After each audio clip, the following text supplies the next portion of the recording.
Okay, folks, we're just waiting for our man in the sound booth to give us the go-ahead that we're actually working. By the man in the sound booth, I mean Noah. Noah. Nura. Hopefully Noah will tell us soon that we are good to go. One can hope, at least. But we will try nonetheless to carry on, even if he remains strangely silent, but we'll just keep chattering on nonetheless, with our inane babble going on and on and on and on. But hopefully Noah will deign to grace us in our chat room so that we might get this show on the road. One can only hope, at least. Well, I do see that we have an excellent connection, so I'm just going to go ahead. And we've been transmitting for over a minute now, so I'm just going to go ahead and say that things are groovy. So, Noah's requesting for a riff from Ryan.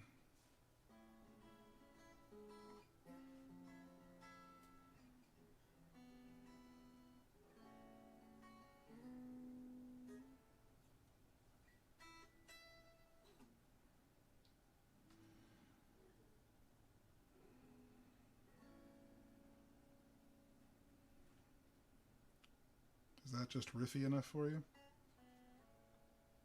Suddenly cut in after about a minute of dead air. Okay, apparently we're good. Alright, so moving forward. Alright, folks. Hello and welcome to Virus Free Radio's ongoing presentation of the collection of short stories by Spider Robinson in the Callahan Chronicles set in Callahan's Crosstime Saloon.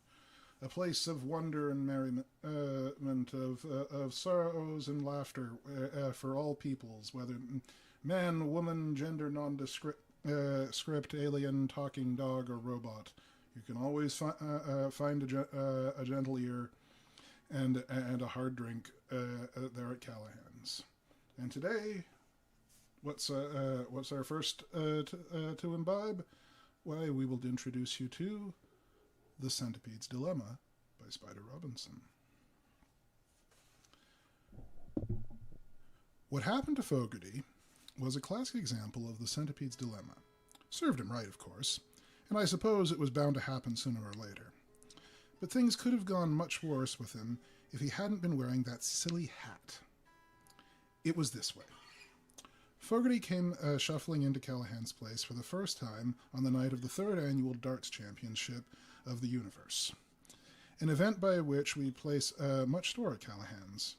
And I noticed him the moment he walked in. No great feat. He was a great sight to see.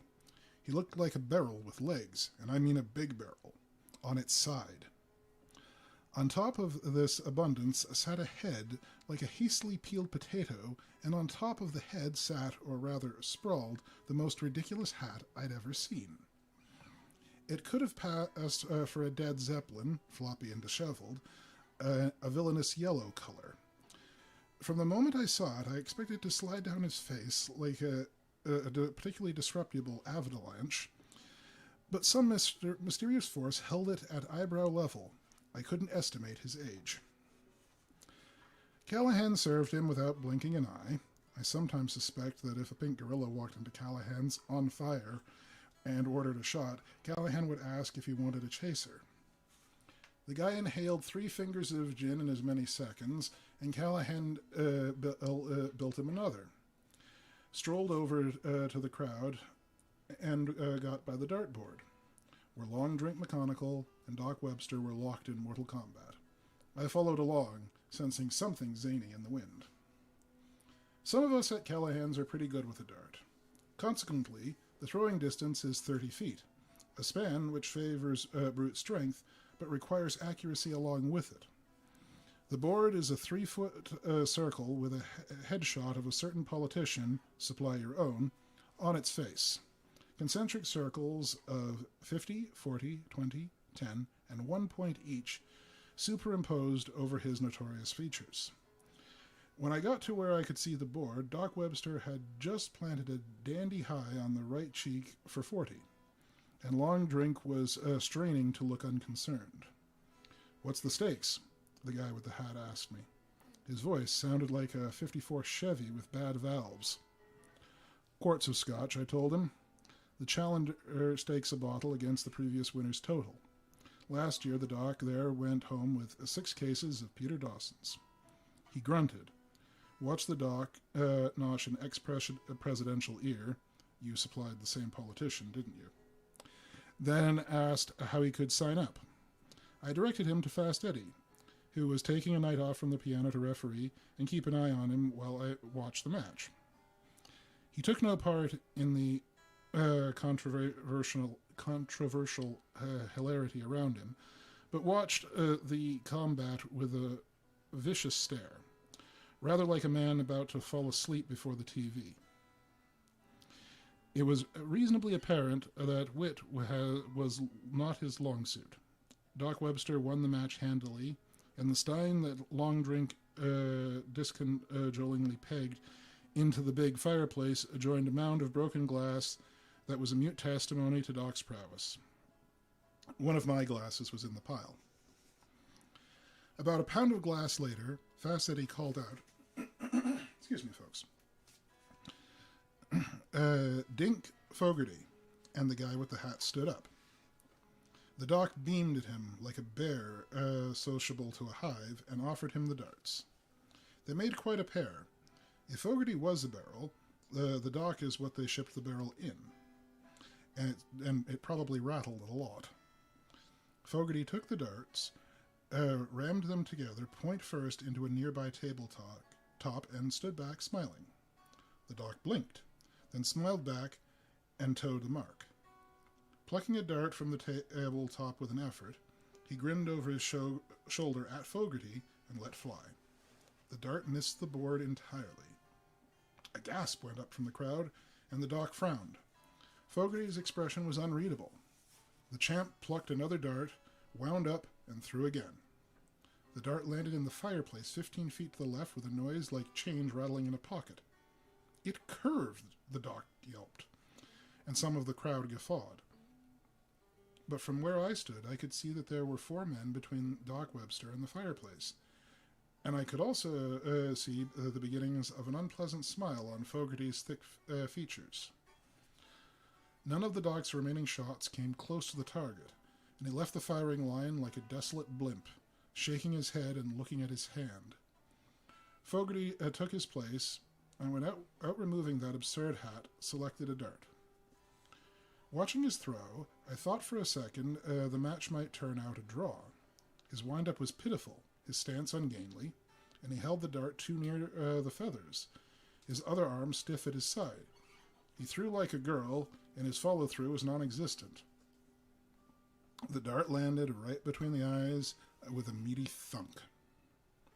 "Winner and new champion, Dink Fogarty," Fast Eddie hollered over the roar of the crowd, and Fogarty took a long, triumphant drink from the glass he'd set down on a nearby table. Fast Eddie informed him that he'd just won 35 bottles of scotch, and the new champ smiled, turned to face us. "Any takers?" he rasped. The '54 Chevy had gotten a valve job. "Sure," said Noah Gonzalez, next on the list. "Be damned if you'll take us for 3 dozen bottles with one throw." Fogarty nodded agreeably, retrieved his dart from the target, and toed the mark again. With the same awkward, off-balance throw as before, he proceeded to place all 6 darts in the 50 circle. By the last one, the silence in the room was complete, and Noah's strangled "I concede" was plainly audible. Fogarty just looked smug and took another big gulp of his drink, set it down on the same table. $10 says you can't do it again, Doc exploded, and Fogarty smiled. Fast Eddie went to fetch him the darts, but as he reached the target, "Hold it!" Callahan bellowed, and the room froze. Fogarty turned slowly and stared at the big red-headed barkeep, an innocent look on his putting face. Callahan glared at him, brows like thunderclouds. What's the matter, Chief? Fogarty asked. Damned if I know, Callahan rumbled. But I've seen you take at least a dozen long swallows from that drink you got, and it's still full. Every eye in the place went to Fogarty's glass, and sure enough, not only was it full, all the glasses near it were emptier than the owners remembered leaving them, and an angry buzzing began. Wait a minute, Fogarty protested. My hands have been in plain sight every minute. All you saw me. You can't put nothing on me. I guess you didn't use your hands then, Callahan said darkly, and a great light seemed to dawn on Doc Webster's face. By God, he roared. A telekinetic. Why, you low-down no-good. Fogarty made a break for the door, but Fast Eddie demonstrated the veracity of his name with a snappy flying tackle that cut Fogarty down before he covered 5 yards. He landed with a crash before Long Drink McGonagall, who promptly sat on him. Tele what? Inquired Long Drink conversationally. Telekinesis, the doc explained. Mind over matter. I knew a telekinetic in the army who could roll 7s as long as you cared to watch. It's a rare talent, but it exists. And this bird's got it. Haven't you, Fogarty? Fogarty blustered for a while, but finally he broke down and admitted it. A lot of jaws dropped, some bouncing off the floor. And Long Drink let the guy with the hat back up, backing away from him. The hat still clung gaudily to his skull, like a homosexual barnacle. You mean you directed them darts with your mind? Fast Eddie expostulated. No, not exactly. I make the dartboard want darts. Huh? I can't make the darts move. What I do, I project a state of wanting darts into the center of the target, like some kind of magnet, and the darts attract them to me. I only learned how to do it about a year ago. The hard part is to hang onto all but one dart. Thought so, growled Callahan from the bar. You make your glass want gin too, don't you? Fogarty nodded. I make a pretty good buck as a fisherman. My nets want fish. It seemed to me that, given his talent, Fogarty was making a pretty unimaginative use of it. Imagine a cancer wanting x-rays. Then again, imagine a pocket that wants diamonds. I decided it was just as well his ambitions were modest. Wait a minute, said the doc, puzzled. This state of wanting darts you project, what's it like? And Fogarty, an unimaginative man, pondered that question for the first time in his life, and the inevitable happened. There's an old story about the centipede, who was asked how he could coordinate so many legs at once, and, considering the mechanics of something that had always been automatic, became so confused that he never managed to walk again.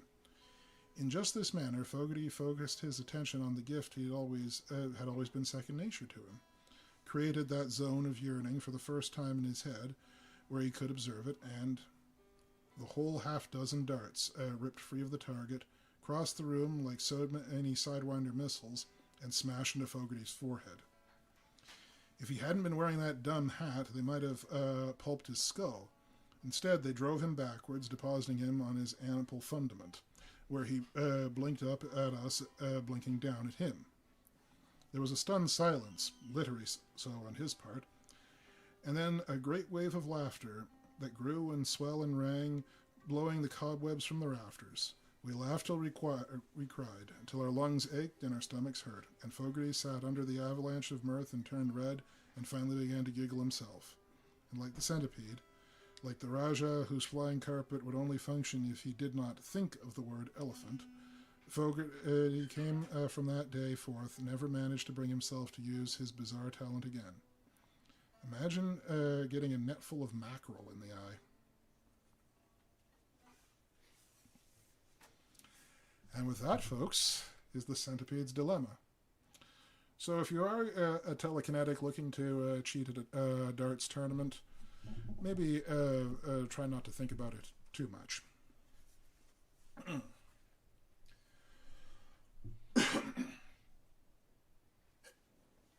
I do beg your indulgence, folks. We are getting into allergy season, and unfortunately, yeah, I don't think further explanation is necessary. So that was a relatively short one. This one's a bit more involved, but I think you folks will enjoy it. It is Spider Robinson's story, Two Heads Are Better Than One. As usual, it was a pretty merry night at Callahan's when the trouble started. I don't want to give the impression that every time us Callahan's regulars, Callahanians, get to feeling good, there's drama around the corner. The reason it seems that way is probably that, barring disaster, merriment is the general rule at Callahan's place. Most of us have little better to do than get happy in another's company, and we're not an unimaginative bunch, so we keep ourselves pretty well amused. Being a Wednesday, it was Tall Tales night, as opposed to Monday, the Fireside Fillmore sing-along night, or Tuesday, which we call Pun Day. Along about 8:30, when most of the boys had arrived, and the level of broken glass in the fireplace was still rather low, Callahan dried his big, meaty hands on his apron and cleared his throat with a sound like a bulldozer in pain. "All right, gents," he boomed, and conversations were tabled for the night. "We need a subject. Any suggestions?" Nobody spoke up. See, the teller of the tallest tale on a Wednesday night gets his drinking money refunded, and most folks like to lie low until they've had a chance to examine the competition and come up with a topper. Not that the first tale told ever wins, but it has to be pretty memorable. "All right," said Callahan, when no one took the lead. "People, places, or things?" "We did things last week," Eddie pointed out from his seat at the upright. "True enough. I'd had everybody beat with a yarn about a beer nut tree that used to grow in my backyard until I watered it when Doc Webster whipped me out with the saga of a 38 Buick of his that understood spoken English, which would have been just fine except that it took on a rude highway cop one day and chased him across 6 lanes of traffic. Doc claimed to have buried it in his backyard after it expired from remorse." "Ain't nothing says we have to be consistent," said Callahan. "We can do things again." "Nah," Doc Webster called out. "Let's do people." "All right, Doc, what kind? You sound like you got something in mind." "Well," drawled the Doc, and people checked to see that their drinks were fresh.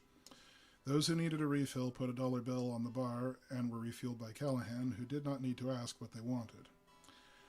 "I was just thinking," the Doc continued, his own drink as magically full as always, "of my cousin Hobart, the celebrated man with the foot-long nose." "Oh, relatives tonight," someone muttered. "Hobart's mother died in childbirth naturally, and his father succumbed to acute embarrassment shortly thereafter.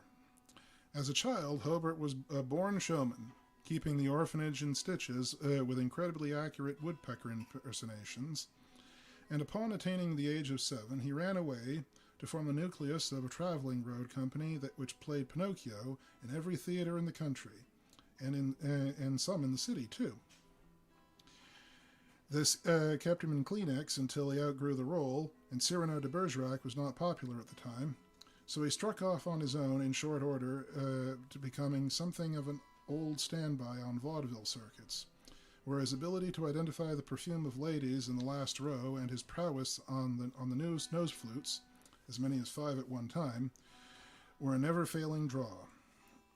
He might have lived on this way for a good many years, for he was a fantastically hygienic man, and although there were dark rumors about his sex life, he was invariably discreet. The young ladies he visited were for some reason equally reticent, even with their best girlfriends, let alone their husbands. No, it was not a cuckold's knuckles. Say that 3 times fast with ice cubes in your mouth, and you can have this drink. That finally put an end to Cousin Hobart's career, though it might have been. It was by his own hand, if I may put it that way, the nose was blown. One night he retired early with only a slight head cold for company. A yard-long handkerchief knotted to the bedstead. Hobart went through a lot of laundresses before he found one with a strong stomach. Thrashing in his sleep, he rolled over and contrived to wedge the end of his nose in his right ear. Sensing some obstruction, the nighty proboscis sneezed, and damn near blew his brains out.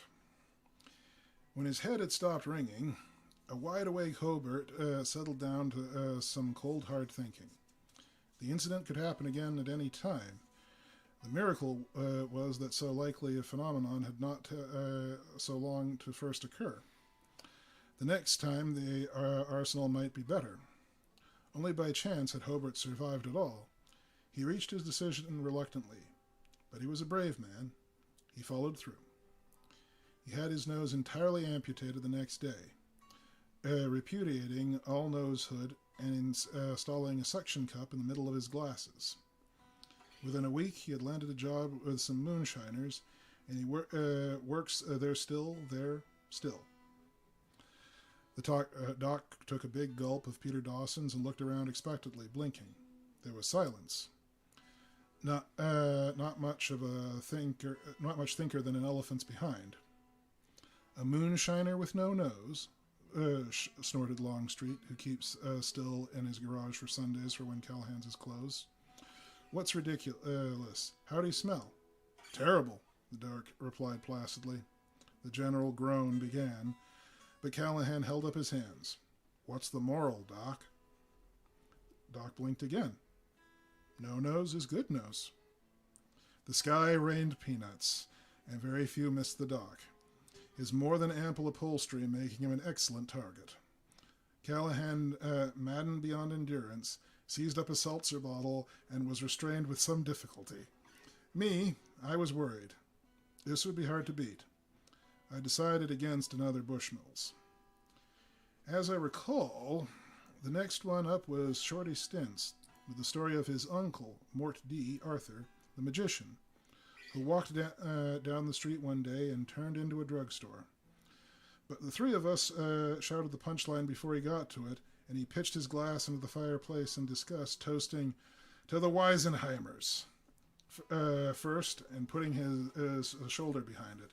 Then Tommy Jansen did a credible job, W.C. Fields style, and better done than Fields usually is, about a cousin, Alex Amanch, who used to hang from a hook on his kitchen wall and claimed to be a telephone.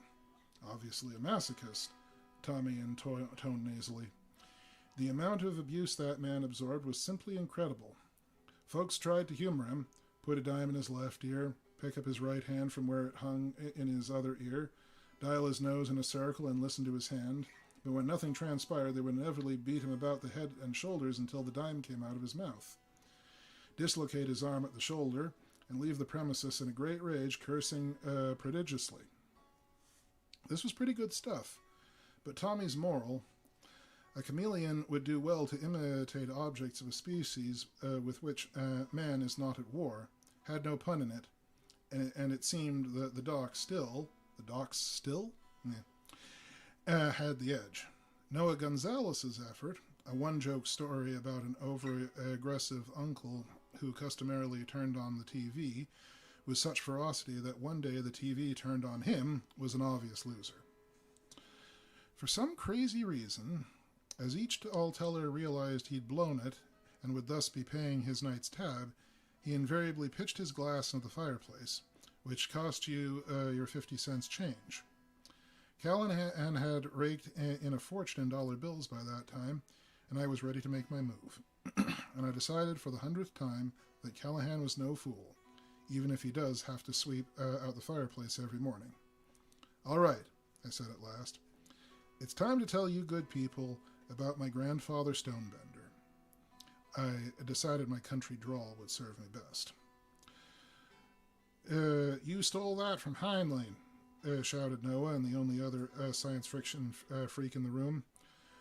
One of the characters in Lost Legacy had a grandfather Stonebender who could do anything better than anyone. No fair lifting stories. Heinlein might have heard about real grandfather Stonebender from my grandmother, I said with dignity. But at least he toned him down for a cynical public. I'm talking about the real Stonebender. The man who built the pyramids, freed the slaves, invented the polydactylic curled yars. That Stonebender. What yaws? Callahan asked injudiciously. Why, thanks, Mike. I'll have a beer. A cheer went up, and Callahan made a ferocious face at me as he drew a draft bud. Not that Grandfather Stonebender's legendary success was surprising, I continued smoothly, as he was born with 3 heads. His mother was frightened by a pawn shop when she was carrying him. Doctor was so startled he swore off the sauce, and the child raised up such a fuss, crying 3 ways at once, that they sent him home early, where he caused his mother some unforeseen and unprecedented difficulties with nursing. Fortunately, he matured quickly, and found early employ as before, during, and after for hair tonic commercials, which anyway kept him in hair tonic. For too long, though he combined IQ had brought him the prominence he deserved in several unrelated fields, and he passed his weekends doing a trio at the local gin mill for relaxation.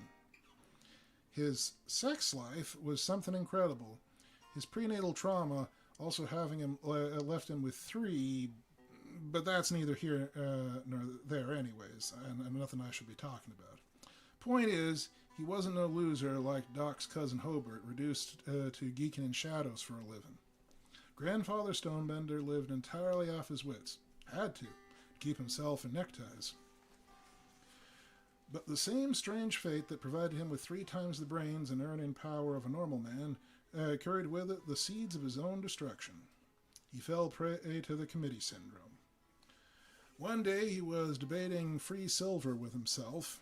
It was a burning issue at the time, and had to say he lost. This made him so mad he punched himself right in the mouth and broke several teeth and a knuckle. Being a gentleman, he had no alternative. He challenged himself to a duel. Next morning, acting as second for both sides, so as to keep it in the family, he shot himself in the right eye from point-blank range and died. Papers were full of it at the time. Of course, if you read the only daily around, you know the papers are still full of it. But anyhow, that's how my grandfather Stonebender passed on, from the past on. Doc Webster's mouth hung open in astonishment, but Callahan again called for the moral before the general outrage could begin. Just goes to show, I explained, that 3 heads are better than none.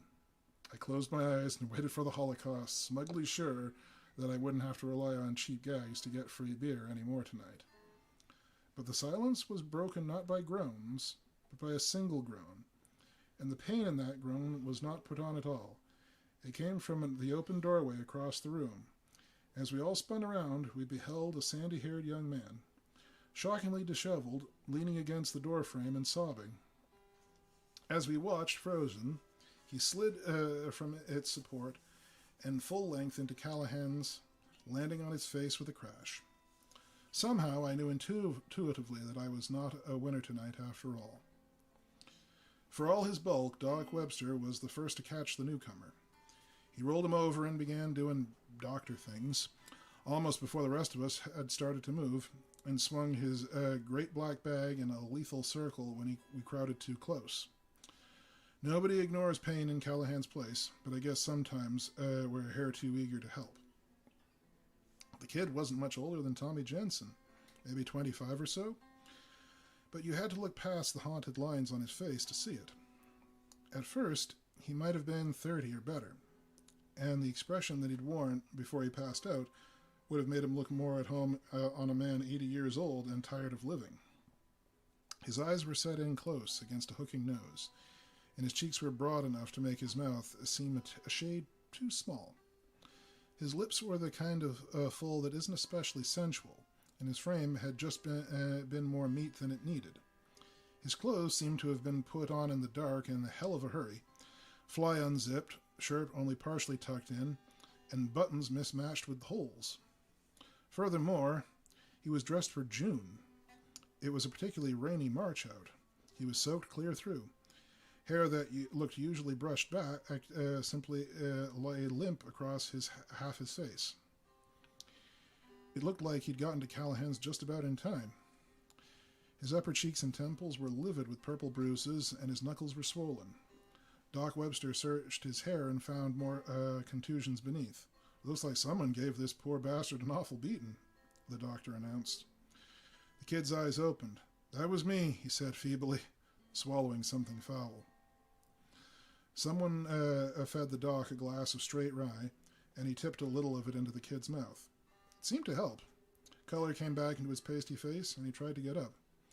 The doc told him to lie quiet, but the kid shook him off and made it as far as the first table, where he fell into a chair and looked around groggily. It didn't seem to notice us, but whenever he was expecting to see scared him silly. It wasn't there. He relaxed some. Callahan was already piling corned beef sandwiches in front of him, and the table happened to have a pitcher of somebody's beer already on it. Throwing us all a grateful glance, seeing us for the first time, he fell on the food like wolves upon the centerfold, and got outside of 3 sandwiches in short order, washing them down with great draughts of beer. When he was done, he looked Callahan square in the eye. "I don't have any money to pay you," he said. "Didn't figure you did," Callahan agreed. "Go on, eat up." They were getting stale. "These bums don't eat, far as I can tell. You can owe me." He produced more food. "Thanks. I'm okay now, I think. For a while." The doc wanted to get something straight. "You put them bruises on your own hand, young feller?" "Jim McDonald, doctor. Yes, I put most of those there."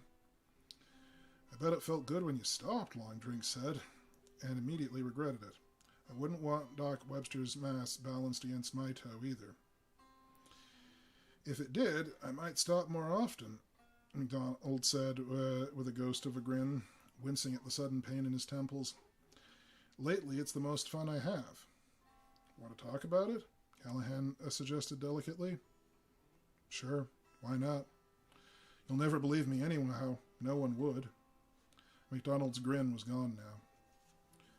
Callahan drew himself up and registered wounded dignity. "Son, this here is Tall Tales night at my place, and I'm prepared to believe anything you can say with a straight face.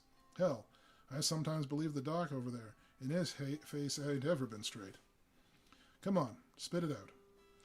Maybe you won't owe me for them sandwiches and beer after all." The big Irishman put a light on his ever-present El Ropo and gave the kid a fresh beer to lube his mouth with. I looked around.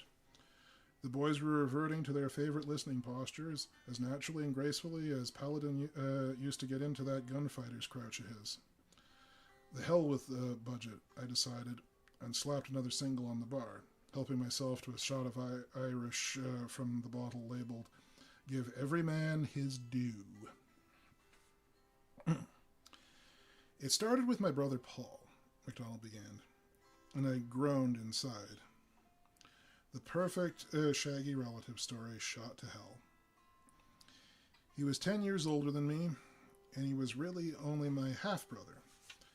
Dad divorced and remarried when Paul was only 3, and that's why I had some hope for a while. You see, Paul was a mutant. Not in any gross physical sense. His body was not malformed in any detectable way. But he was an instantaneous echo. You've probably heard them. Maybe you've seen one on TV or read about them in places like Charles Fort. From the age of 12, Paul could mimic anything you said, at the instant you said it. The voice and inflection were different, but he never stumbled, even when he didn't comprehend the words he was parroting. No noticeable time lag. He simply said what you were saying as you said it. Sometimes he actually seemed to jump the gun by a hair, and that was really strange. About the time I was 5, a couple of fellows from Duke came around with a truck full of equipment and put Paul through a series of tests. At first, they were quite excited, but as the testing continued, their excitement wore off, and eventually they told my father that Paul was just like all the other instant echoes they'd studied, simply a man who'd learned how to hook his mouth in parallel with his ears. According to their newest findings, he could not, in fact, jump the gun, as he sometimes seemed to, and while the actual lag was small, they claimed to be able to measure it. They were unhappy. They'd hoped to prove that Paul was a telepath. Me, I think he got cagey.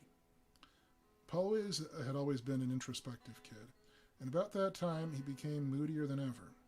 He seldom left the house, and when he did, he was quite likely to return in tears, claiming a migraine as the cause. My father got our doctor to prescribe some strong stuff for the migraines, but it didn't seem to help too long. Paul, having finished high school at 15 with excellent grades, showed no interest whatsoever in college, a job, or girls. He seemed to be a typical loner, with a bit of hypochondria thrown in. It was about then that trouble started between my father and mother, Paul's stepmother, you understand. She felt that Paul had to earn a living regardless of his headaches, and insisted that he should do it at sideshows and at nightclub stages doing his instant echo routine. Dad was having none of it. He made a good deal of money with a good deal of hard work running a used car chain, but he was perfectly willing to indulge a temperamentally infirm son, rather than set him on stage to be gawked at by yokels. Mother was not a nice person, I'm afraid, and I suspect she thought of the child that she had inherited as an untapped gold mine scant years from his majority. I think she wanted Paul's to make a bundle while she could still get it. She'd always had some of the backstage mother complex. How I managed to remain neutral, I don't know, but then nobody asked my opinion. When Paul was 20, and I was 9 and a half, I got my first big scare. It was all an accident, for by this time Paul had become uncannily adept at avoiding people, leaving the house only after dark and never straying far. The only spot he showed any affection for was the abandoned gravel pit a few miles from home, a place so gloomy at night that even the area's long-struck teenagers avoided it. I went there with him 2 or 3 times. Paul seemed to accept my company more often than anyone else's, particularly when I was younger. I didn't especially care for the place myself. It seemed to me the loneliest place I'd ever imagined, but I suppose a kid will follow his big brother just about anywhere he's invited. I think that must be where he met the girl. Mom and Dad were out at a PTA meeting or some such. I was watching TV, and if you want to know the truth, I was eating some stolen jelly beans from the hoard Mother used to hide away for herself.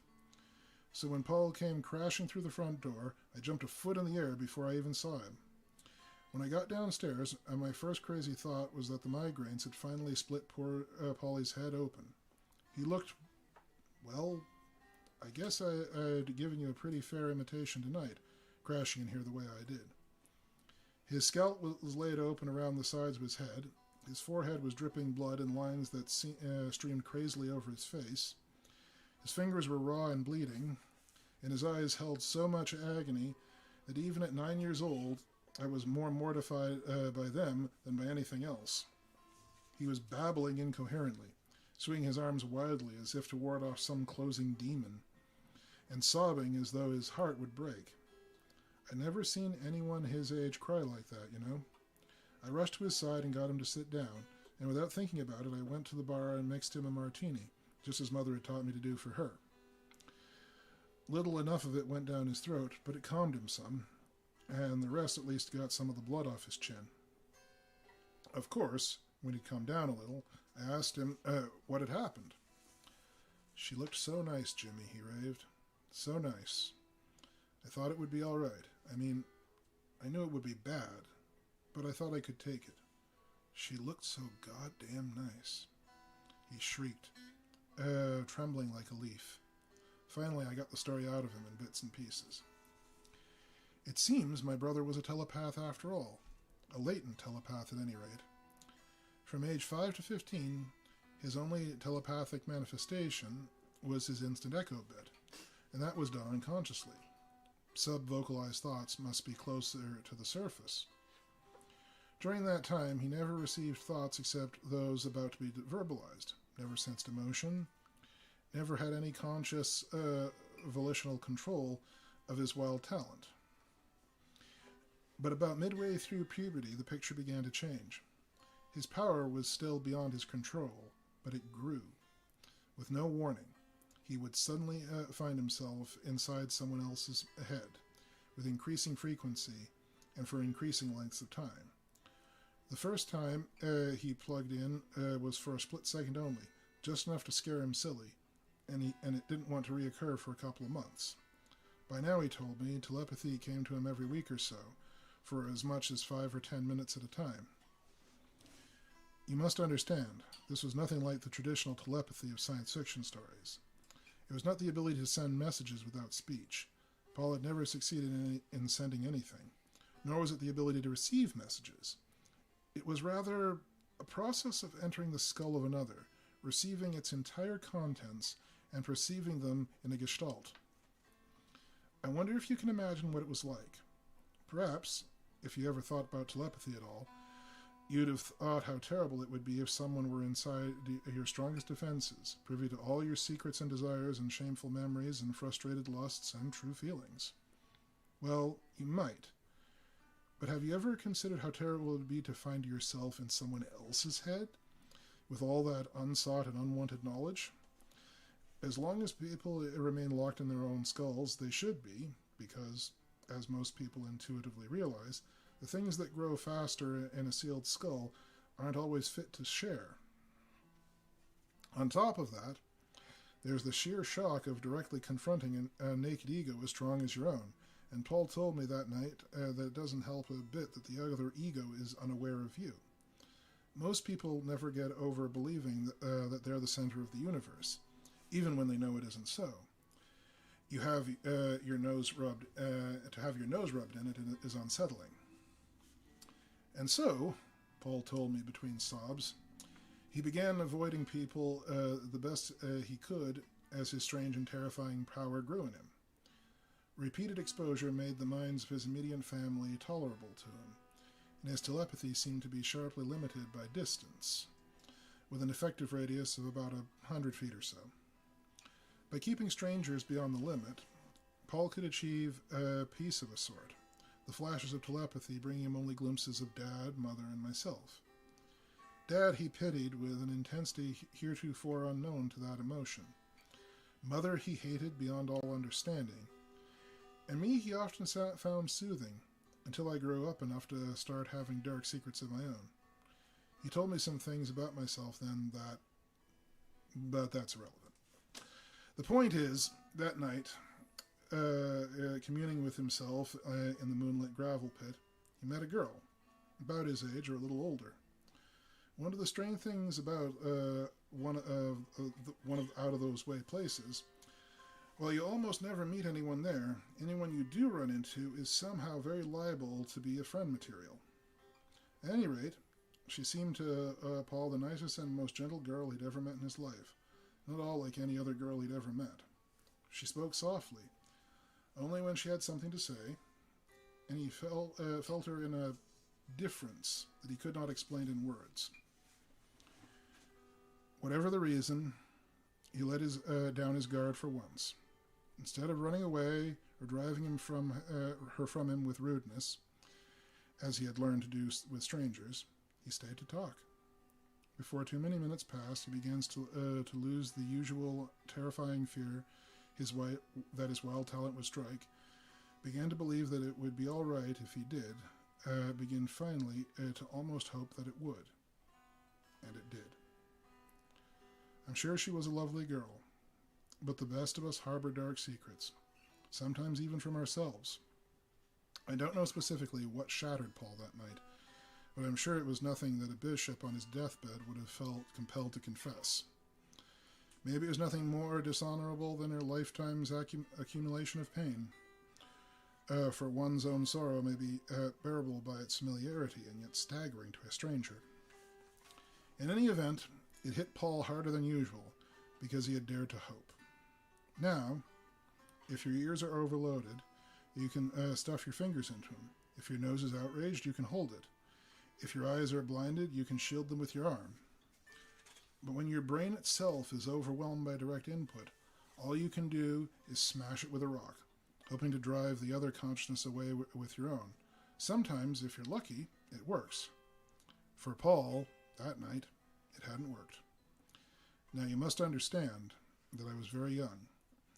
I barely comprehended the things Paul was telling me, and if I understood what happened, I surely didn't understand why it had hit him as hard as it obviously had. Being able to read minds had no drawback that my 9-year-old brain could see. I sure didn't know much about human nature, but I was trying hard to empathize with my big brother. That's the only explanation I have for what occurred, because as Paul reached the terrible climax of his story, for one split second, a shutter opened, like a camera plate. My child's mind was imprinted with the total contents of the mind of my brother. It lasted only a split second, and it faded about as fast as a flashbulb burst from 2 feet away. The impact was over quickly, but the blinding afterimage seared my brain for many seconds more. I screamed. Several times. Instantly, our positions were reversed, and Polly was holding me, restraining my hands. He knew at once what had happened, and the grim set of his jaws said that he had been expecting it for years now. "It's over," he barked. "Jimmy, listen to me. It's over. It won't happen again for months, maybe years." It wasn't what he said, but the pure joyous relief of how far away his voice sounded that cut through my child's terror and brought me back from the edge of hysteria. Why, Polly was miles away, at least a foot, and there were comforting walls of bone, cartilage, and skin, and blessed empty air between us. I calmed down, and Polly held me tightly in his arms, and in savage whispers explained to me that I was, what had happened to us, and what I could expect from now on. He had hoped, he said, that I would be spared because my maternal genes were different from his. He explained genetics to me, as well as it can be explained to a 9-year-old, and he told me what a mutant was. He told how much easier to bear the telepathic flashes would become, and he told me how much easier they would not become. He told me how often to expect the onslaught, flashing, he called it, and advised me on how to avoid flashing by avoiding sentient beings as much as possible. I suppose you could say it was the end of my childhood. I know now that 4 years later, when my brother haltingly undertook to explain the facts of life to me, they came as a hell of a climax. I suppose that next landmark is the story is the night my father and I found Paul collapsed across my mother in the living room, the lamp that had crushed her skull still clutched in his hand. But I don't think I want to talk about that now. They took Paul away that night, like a sack of sugar, and hauled him off to King's Park, completely catatonic. He'd been that way ever since, and as far as I can tell, he never flashed again. Or anything. That was 14 years ago. Callahan began refilling his glass as he talked, but MacDonald spilled this one over half the table. He drank the rest as fast as he could pour and shut up. "I get it," Fassetti said after a while. "You're afraid the same thing's going to happen to you." "Jesus," Doc Webster said in an undertone behind me. "He's just about due." I did some rapid mental calculation and turned pale. "No, Eddie," I said aloud. "Jim's overdue, unless—" I let it trail off. MacDonald grinned hideously, shook his head. "No, friend, I haven't killed anyone yet. Though I wouldn't care to make any predictions on tomorrow. No, my pattern didn't follow Paul's after all. Not precisely, that is. For one thing, I was never an instant echo. I waited all through adolescence for the next flash, and when it hadn't come by the time I graduated high school, I dared to begin to hope I was different. By sophomore year of college, I'd shoved the fear back into the far corners of my mind and convinced myself that my one fleeting experience had been a freak, perhaps Paul sending instead of receiving for once. In junior year, it hit again, in the middle of a party. I was paralyzed. There were 21 people there, and for one awful second, I was sure my head would burst from overcrowding. I learned more about human nature that night than I had in the previous 20 years, and I nearly died. I passed out eventually, but not before I gained an undeserved reputation as an acid head and lost my girlfriend. From that point on, they started coming again and again. The next flash was 6 months later. The next 4.5. And then 5. And then 3. Then I stopped keeping track. Right now, I'd guess they hit every day or so, but I'm not sure. I can't tell you an awful lot about the time in between them. His head dropped. "Why do you suppose your pattern was different from your brother's, Jim?" Doc Webster asked. "I'm not sure," MacDonald repeated without looking up. Maybe the different heredity, maybe random chance. Perhaps, I put in, it was getting your first jolt so much younger than Paul did. Maybe the trauma hit you so young, you hadn't come to accept limits on your mind yet, and your subconscious whipped up some kind of defense that lasted as long as the trauma did.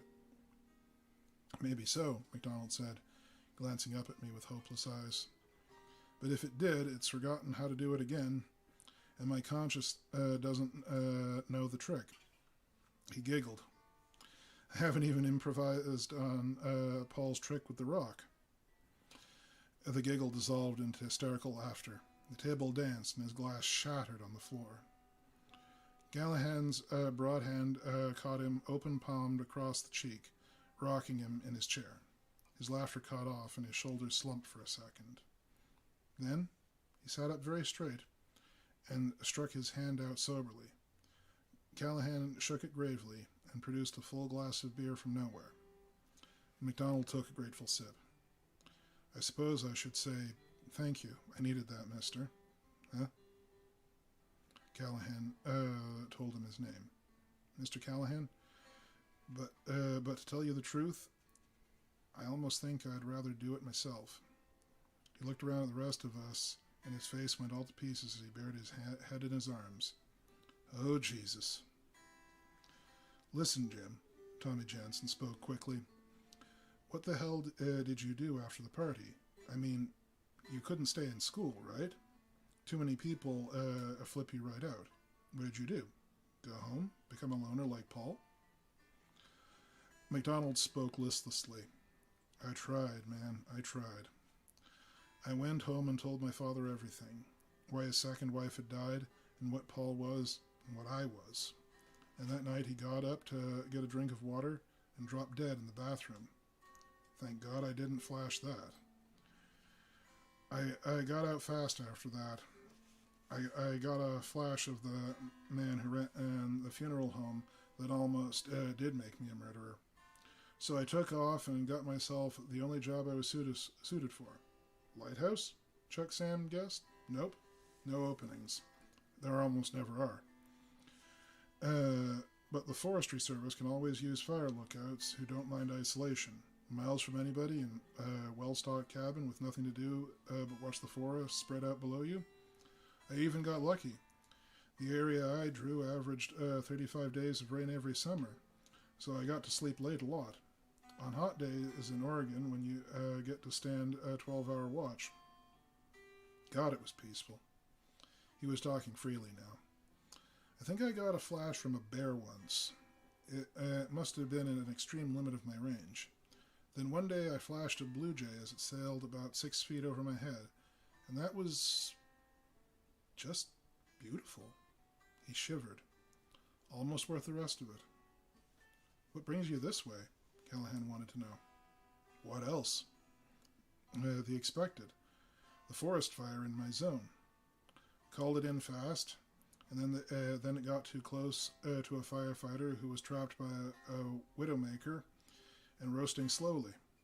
My boss fingered me for an epileptic and fired me as gently as he could. I couldn't argue the point. I had a little money saved up. I came back east. Why? Callahan asked. To see Paul. To visit him. Have you? No, damn it. I couldn't get near the place. I flew right into MacArthur, doped up with sleeping pills so I'd sleep when we went over New York City, and rented a car with the last of my bankroll when I landed. I intended to drive right on through and hope for the best. But halfway out of Islip, I flashed a guy in the next lane. He was a drug dealer. Heroin and cocaine. Tommy Jensen's face went hard as a rock, and he gripped his beer mug like a bludgeon. I was very, very lucky, MacDonald continued. Any crash you walk away from is a good one, and that's what I did. Just left the wreck married to a tree, climbed up the embankment, and walked away. I walked for hours. And not too long ago, the supervisor of the town wherein drove past me in his big limousine, and I flashed him. The next thing I knew, I was in here, talking a blue streak. Hey, how come you guys believe all this? We looked around at each other, shrugged. This here is Callahan's place, Fassetti tried to explain, and somehow MacDonald seemed to understand. Anyway, he went on, that's the whole story. Kings Park is a long way from here, and frankly, gentlemen, I don't think I can make it any further. Any suggestions? There was a long silence. Fassetti opened his mouth, closed it, opened it again, and left it that way. Shorty scratched where it itched. Doc Webster sipped thoughtfully on his drink. I racked my brains. Callahan spoke. 1. MacDonald, startled, turned his face to him. He looked Callahan up and down, from his thinning red hair to his outside brogans, and sat up a little straighter. I would very much like to hear it, Mr. Callahan, he said respectfully. Contact Paul from here, he said flatly. MacDonald shook his head violently. I can't. I told you, this thing can't be controlled, damn it. You said no a little too loud, old son, Callahan grinned. Maybe you can't do it, but you think you can. MacDonald shook his head again. No, I don't want to flash him. Don't you understand? He's catatonic, a vegetable. I just want to see him, to try and speak with him. Why use words? I asked. They're less dangerous, damn you, he snapped. If you fail with words, you can say to yourself, gee, that's sad, and go do something else. What else? Doc asked. What did you plan to do after you saw Paul? I don't know. Well, then? Look, what could it possibly accomplish, MacDonald barked. Maybe a lot, Callahan said quietly. Here's how I figure. Paul found a way to block the flashes out, a defense. But he found it at the end of his rope. So he just threw it up and ferro cement over it, and he's been huddling inside ever since. Callahan took his cigar out of his mouth and rubbed his granite jaw. Now, you're in sorry shape, old son, and I don't judge you to be at the end of your rope yet. Paul was continuously telepathic by the time he killed his stepmother, wasn't he? Yes, I believe he was, MacDonald admitted. He was thinking hard. Well, there you are. If you can reach him, remind him of what it's like to be hooked into reality without flashing. Maybe you can talk to him into coming out from behind that shield and using it only when he needs it. In return, maybe he can teach you how to build the shield. What do you say, son? MacDonald grimaced. I can't flash at will. The distance is too great. Our maximum fields of sensitivity don't touch each other by several miles. I'm not due to flash again for at least a day or two, and Paul doesn't flash anymore. All right, Callahan agreed. Those are the reasons why it can't possibly work. Now, why don't you try it? Because I'm afraid, damn it. Doc Webster spoke up softly. No reason to fret, son. We'll keep you from hurting yourself. MacDonald looked around at us, started to speak, and paused. His eyes were terrible to see. That's not what scares me, he admitted at last in a voice like a murdered hope. What scares me is that I may establish contact with my brother and not be able to kill myself.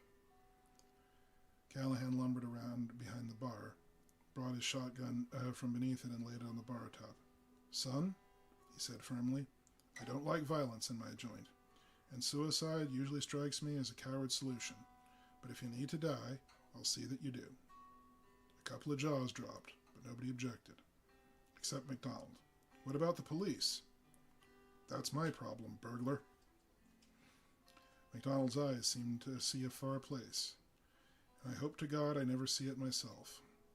I suppose he was examining his guts. The suspense hung in the air like an electric calm before a cyclone, and nobody made a sound. After a long, timeless moment, he nodded faintly. All right. I'll try it, Mr. Callahan. We relaxed a trifle in our chairs, and tensed right back up again. Callahan put out his cigar and laid a hand on the shotgun, unobtrusively waving Chuck and Noah out of the line of fire. MacDonald sat bolt upright, put his hands over his ears. He opened his eyes real wide, looked around one last time, and closed them tight. his brow knotted up. Now, I don't know quite how to explain what happened next, because it doesn't seem to jibe with what Jim MacDonald had told us. But I figure if he was a telepath, some of us at Callahan's are pretty fair empaths. Maybe he was tapping us himself, maybe not. All I know for sure is that at once the lights were gone and I wasn't in the bar anymore. And Callahan and Doc and Fast Eddie and Tommy and Long Drink and Noah and Shorty and Chuck and I were all crowded together, somehow touching, like we were rubbing shoulders in the back of a truck we had to push start. We didn't waste time wondering. We put our backs into it. That's crazy. There was no truck, not even a hallucinatory one. But I guess it describes the sort of thing we did as well as words can. We pushed. And just like a truck, there came a time when the thing we were pushing gave a hell of a shudder and took off, leaving us gasping far behind. The thing we were pushing was Jim MacDonald. The lights came back, and the familiar sights of Callahan's place came back, and I was alone in my skin again, looking around at Callahan and the rest of the boys and realizing with surprise that I hadn't been the least bit scared. They were looking around too, and it was a few seconds before I saw MacDonald. He was sitting rigid in his chair, trembling like a man with a killing fever. Doc Webster started for him like an overweight white corpuscule, but pulled up short and looked helpless. The air around MacDonald's head seemed to shimmer at the air over a campfire, and we heard his teeth gnashing. Then, not suddenly, but gradually, almost imperceptibly at first, he began to relax. Muscles unknotted, joints unlocked. His face began to soften. I don't know how to say this either, he wore his face differently. The MacDonald he loosened into was changed, somehow older. He had won. Our deepest thanks, gentlemen, he said in a more resonant voice than he used before. I think we'll be all right from here on. What will you do now? Callahan rapped, and I wondered at the cold steel in his voice. MacDonald considered for a moment. We're not really sure, he decided finally. But whatever we do, we hope we can find a way to help other people the way you've helped us. There must be a lot of things we can do. Maybe we'll finish school and become a psychiatrist like I planned once. Imagine, a telepathic head shrinker? Callahan's hand came away from the trigger of the scatter gun for the first time. Paul didn't catch it, but I did. I was rather glad to know that the intentions of the world's only two telepath were benign myself. Callahan looked puzzled for a second. Then his face split into a huge grin. Say, can I offer you fellows a drink? And MacDonald's new voice echoed him perfectly. Don't mind if we do, he added, laughing, and got up to take a chair by the bar. Hey, Fast Eddie called out. Ever one to remember important details. Wait a minute. The cops will be looking for you after that accident. What are you going to tell them? For that matter, how does your brother body get out of Kings Park? I don't know, Callahan mused, putting a careful double shot of Chivas Regal in front of MacDonald. It seems to me a telepath would dodge a lot of cops or a lot of witch doctors. Wouldn't you say, gents? We guess so, MacDonald swallowed and drank up. And they were right, all three of them. I haven't heard much from either of MacDonald's brothers yet, but then it hasn't been that long. I'm sure they've both got a lot of thinking and catching up to do. I wonder if either of them is thinking of having kids. One way or another, I expect to be hearing good things from them. Really good things, any day now. I mean, two heads are better than one.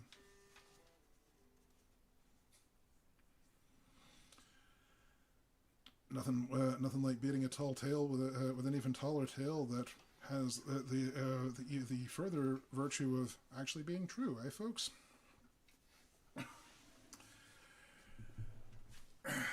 How'd you like that one there, Ryan? Indeed.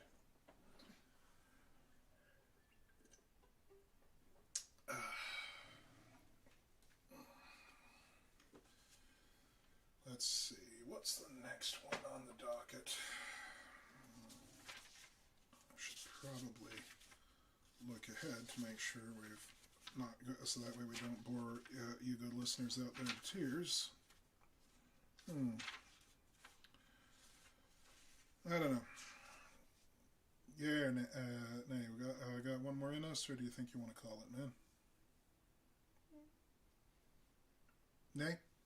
Fair enough. Who am I to quibble with the minstrel?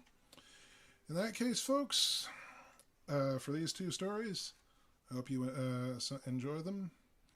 We'll be bringing you another show this week, either Thursday or Friday. We haven't quite figured that one out yet.